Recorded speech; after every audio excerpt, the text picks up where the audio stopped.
Pas urdhërit të Ministrisë së Jashtme greke për të lejuar kalimin e të gjithë fëmijëve shqiptar, pavarësisht problemit me toponimet në pasaportat e tyre, emigrantët shqiptar janë drejtuar Shqipërisë për të kaluar pushimet verore.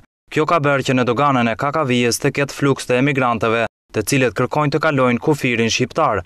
Mësohet se gjatë 24 orëve të fundit 7500 shtetas kanë kaluar kufirin shqiptar. Sipas dhënësit të policisë së Gjirokastrës, puna po ecën me ritme të shpejta, pasi pala shqiptare po punon me 8 sportele. Probleme u paraqitën gjatë orëve të para të mëngjesit, pasi pala greke punoi vetëm me 1 sportel, duke krijuar kështu radhë në kufi. Fluksi i hyrje-daljeve vijoi edhe në pikën kufitare të Kapshticës në Korçë, ku ndryshe nga Kakavija është rishfaqur sërish problemi i toponimeve. Mësohet se 2 familje shqiptare nuk janë lejuar të kalojnë kufirin për shkak të shkrimit të toponimeve në pasaportat e tyre, ndërkaq puna vijon normalisht duke përballuar fluksin.